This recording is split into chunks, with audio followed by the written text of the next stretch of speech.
Yo, what is going on, guys? So the update for May has recently come out, and so if you log in game after updating, you can see all of these unowned new 7-star champions like Cyclops, Dark Phoenix, all the other Heart of Fire champions.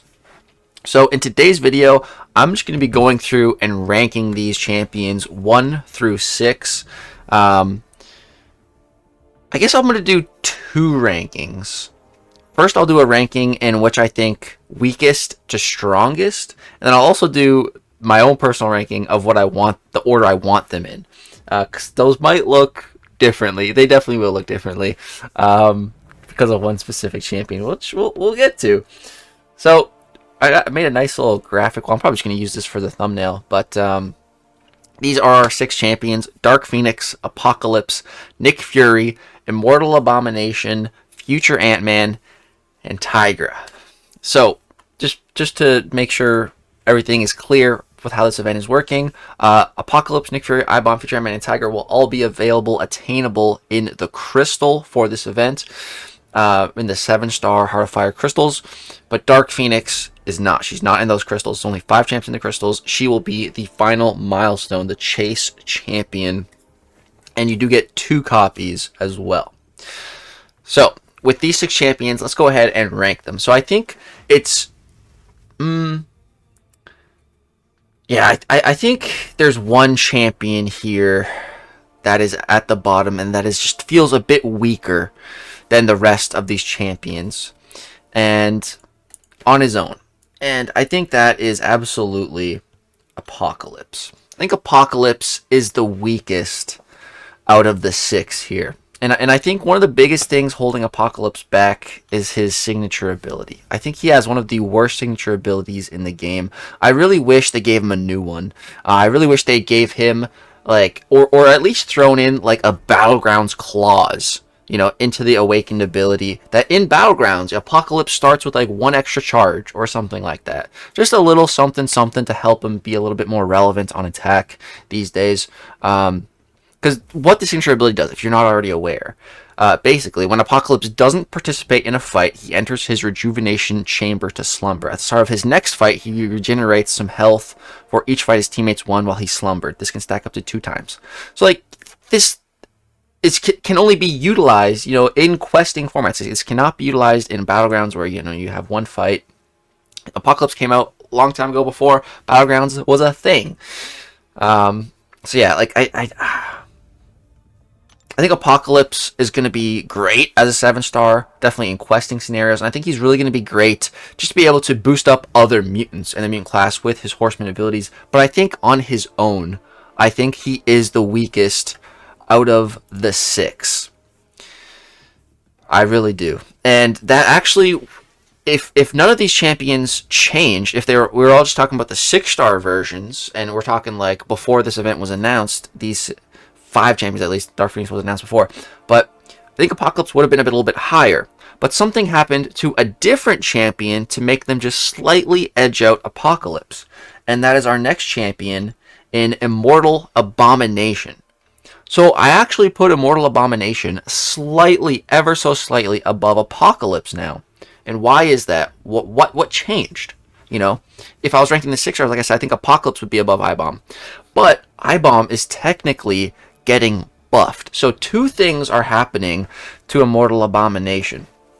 The first of which is he's actually his acid burn that he applies, you know, once he gets to 10 of his poisons with his toxic aura up, he applies acid burn, which actually can apply to poison immune champions as well. Acid burn is different than poison, but with the recent change, it's going to act a little bit more like poison in the fact that it's going to reduce healing, like poison does. It reduces regeneration rate. So acid burn is going to start falling more in line with that. But that's not the big thing. The big buff to Immortal Abomination here is that he's finally now going to not be so held back by the Inequity Mastery. Because, you know, he has so many debuffs on himself that he was just getting neutered in competitive modes with the Inequity Mastery active. So without that active, I think iBomb's going to be much, much better on attack. And this dude is still a really good sneaky defender as well. If you don't have that any poison immunity, he can absolutely cause some problems. I really like iBomb. He's also a bit of a personal favorite. My favorite YouTuber of all time, Brian Grant, helped actually design this champion. So he'll always have a bit of a special place in my heart just because Brian Grant worked on it, you know, and it's just such a beautiful champion as well. But yeah, so I think because of the change, for me, iBomb slightly is edging out Apocalypse. You know, I think Apocalypse is he's going to be a pretty decent defender as well. But I feel like he's just going to be lacking a little bit on attack in a battlegrounds type of scenario. In a questing scenario, I think Apocalypse will be a lot better. You know, and Apocalypse is designed to thrive in longer fights. You know, you want to go for special threes with Apocalypse to make his debuffs permanent. So that is cool. It's gonna be really great to see Apocalypse like start tearing up the ordeal, you know, because there's no 6 stars allowed in the ordeal. So Horseman as well wasn't even allowed in the ordeal because you couldn't bring in a 6-star Apocalypse to make any Horseman. So just having Apocalypse as a 7-star is going to open up the door to cool stuff like that, and any other type of content where there's 7-star locks now, we will be able to have access to the Horsemans. But I still think I put Apocalypse bottom of the pool, and then iBomb right above him. So who is the third last? After APOC and iBomb, who's next? So we have 4 champs left: Dark Phoenix, Nick Fury, Future Ant-Man, and Tigra. And I think this is the easiest choice ever. And that is Tigra, without a shadow of a doubt, in my mind. I am the biggest Tigra hater you're ever going to find on YouTube. I despise Tigra. Her being announced for this event, like, literally did ruin my day when I heard about it. I was so hyped for this event. Like, literally any other Mystic in the game, I would have preferred them add to this crystal than Tigra. Even if it was a bad champion, I would rather there be a bad champion in this crystal than Tigra. Because I don't want to deal with Tigra in Battlegrounds. I don't want my opponents to have her, because in the right hands, in skilled hands, Tigra is very good, very insane, very broken, very powerful.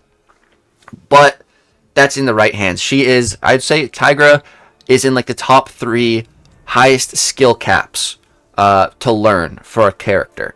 And it's not just the fact that you need to learn Tigra and get skilled with her. No, it's the fact that you need to practice different matchups, and that spacing in all of these different matchups on, like, for every single special attack, you need to know that spacing if you're going to be, you know, a pro Tigra player. It's just so much work to really take Tigra to her pinnacle. So all that work, I think, just makes her like that, like a champion that we have to invest so much time, energy, and effort to really get good results of, versus a champion like Nick Fury, where you don't need any skill with him. You end your combo with a light attack, and boom, you get great results. Oh, and you have a safety net. Oh, and he's an incredible defender. And, like, yeah. So I think Tigra, you know, she's not a defender at all. She's a trash defender. Another thing about Tigra is she's going to require a lot of signature levels. If you're investing in Tigra, you're taking her to rank 4, you know, even rank 3 if you're a big Tigra person, you're going to be wanting to take her up to max sig. So bit of an investment on that part. Not to say she's not worth the investment if you are a Tigra player. I think the thing really holding Tigra back is just that her playstyle, you know, even in skilled hands, like I've seen Andy, who's an incredible Tigra player, you know, I've still seen him mess up. Even Fintech, you know, one of the best Tigra players, I've still seen him make mistakes with Tigra. It's because that's the thing with Tigra. It's risky gameplay. It's so easy to slip up. Even the best of the best players still slip up with her, you know. If you're more of an average Tigra player, you're definitely going to have some slip ups here and there. And when you do slip up, you could just get punished pretty heavily. That's my biggest thing that I don't like about Tigra, is it's so easy for slip ups to occur. Even in some of the best skilled hands Tigra players in the world, I still see them make mistakes. I still see big punishes happen. It happens. But it'll be definitely a lot more forgiving now if you do slip up, having her as a 7-star, having the challenge rating stats and everything. Yeah, so stat focus, all that good stuff. So that's Tigra. She is coming in at the third to last spot. because the champs above her are crazy. We have Nick Fury, future Ant-Man, and Dark Phoenix left to talk about. So it gets a little bit weird now because Dark Phoenix is so new. But I think I am gonna put Dark Phoenix next because I already know for a fact just how powerful Nick Fury and future Ant-Man are. And Dark Phoenix sounds pretty insane, but it's still very early. I am giving her the benefit of the doubt here, putting her above Tigra, I-Bomb, and Apocalypse. But, I don't think she would be the final chase milestone if she wasn't warranting of this spot, if not higher, on the list.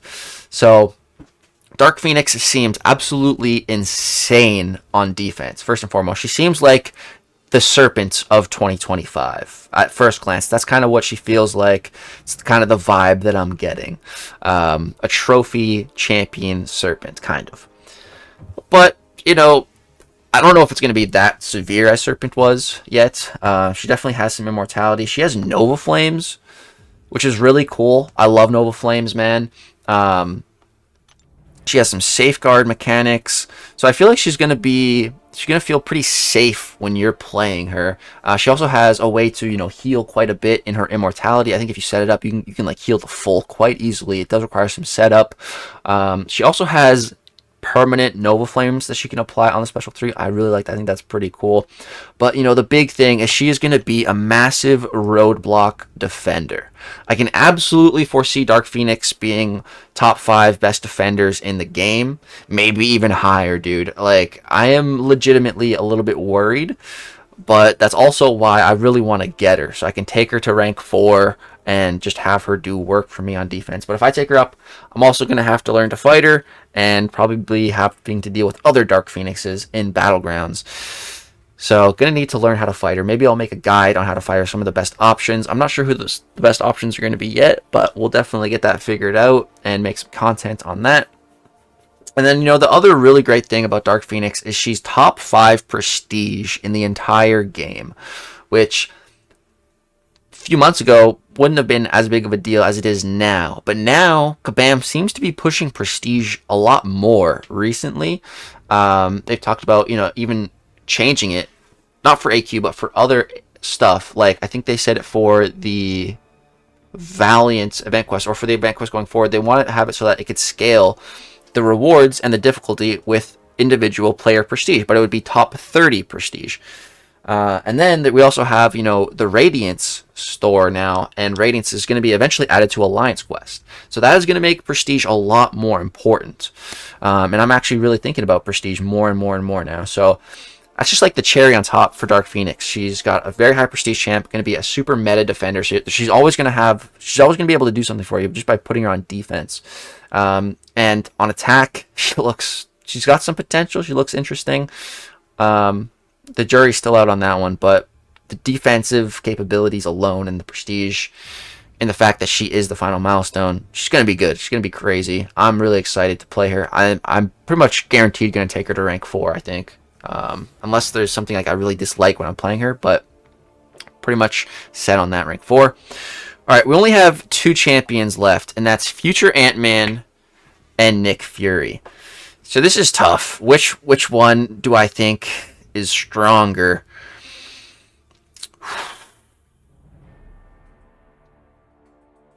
It's a really tough one. I think it could go either way. I think it could absolutely go either way. The way I see it is that future Ant-Man is the superior attacker. Future Ant-Man just has, so much control, safety nets in fights.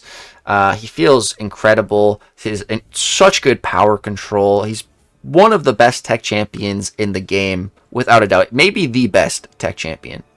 But then there's Nick Fury. And Nick Fury, ever since he came out, he became the best skill champ. And he's held that title for years and years and years. And I would say the only skill champion that really even rivals Nick Fury would be Kate Bishop. And we already missed our chance to have her as a 7-star with the vote. So I don't see that happening any day soon. So I think Nick Fury immediately I think he becomes the best skill 7-star in the game with this event. But, I mean, I think Future Ant-Man probably also becomes the best 7-star tech champion in the game. So, it's really tough. I think these two, without a doubt, are leading the charge in this crystal. So, yeah, I think Future Ant-Man is the superior attacker. But I think Nick Fury is the superior defender. Not to say Future Ant-Man is bad on defense. He is great. He's a great defender. But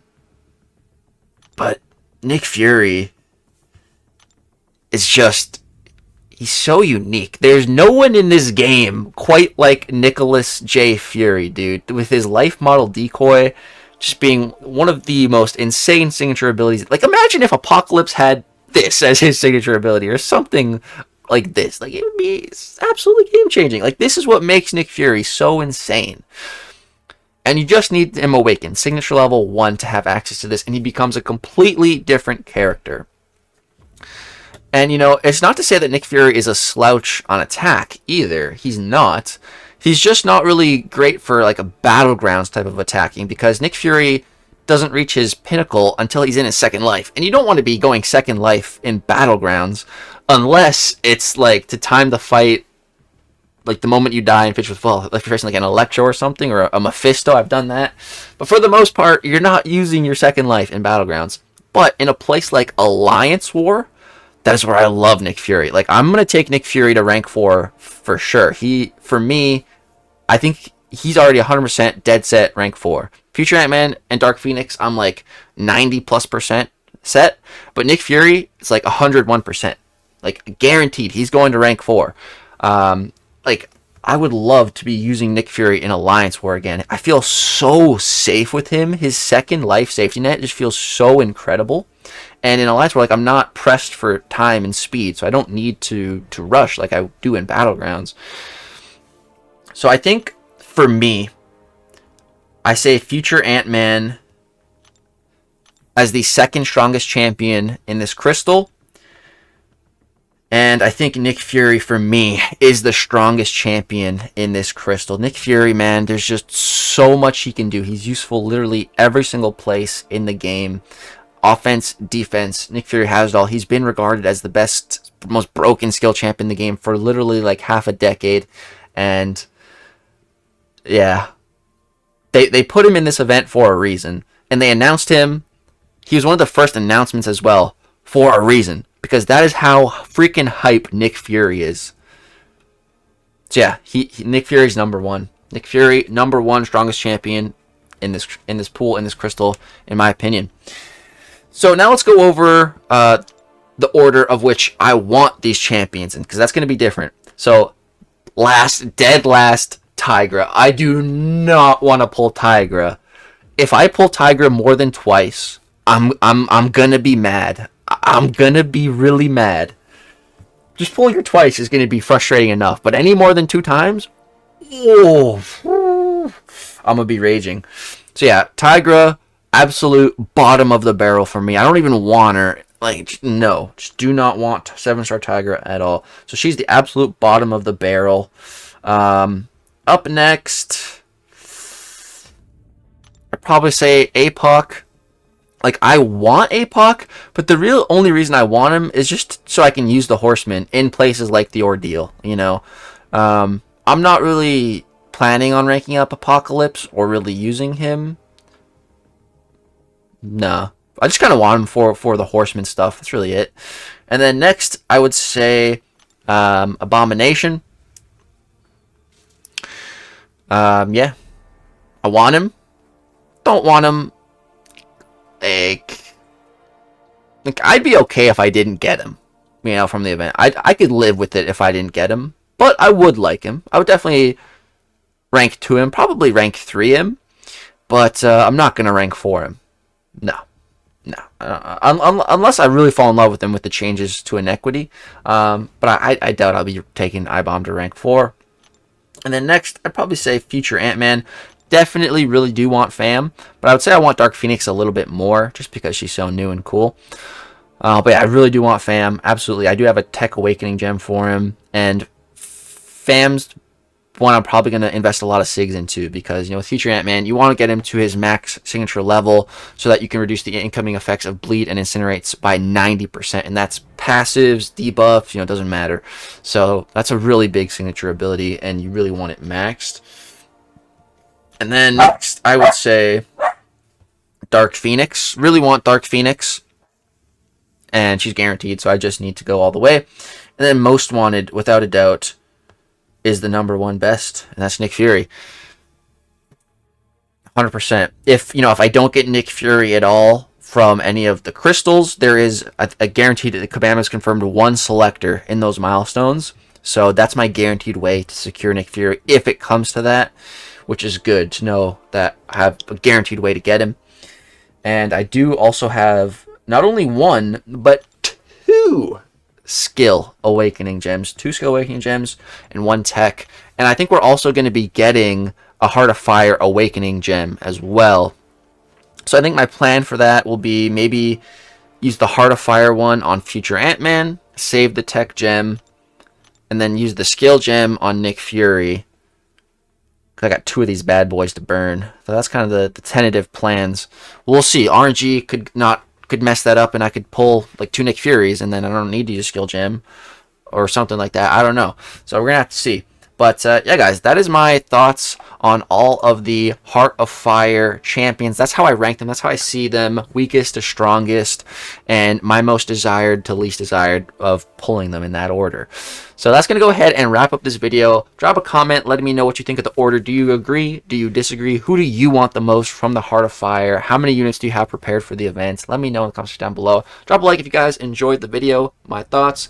Heart of Fire is dropping today. When I'm recording this, it's not Wednesday, but when I'm uploading it, it should be. So I will be live the moment all the Heart of Fire stuff is dropping. So come hang out. I should be live. And yeah, thank you so much, guys, for watching. Hope you have a great, wonderful day. Enjoy the Heart of Fire event today. I wish you nothing but the best of RNG. I hope you pull the champion you want. All right, guys. Peace.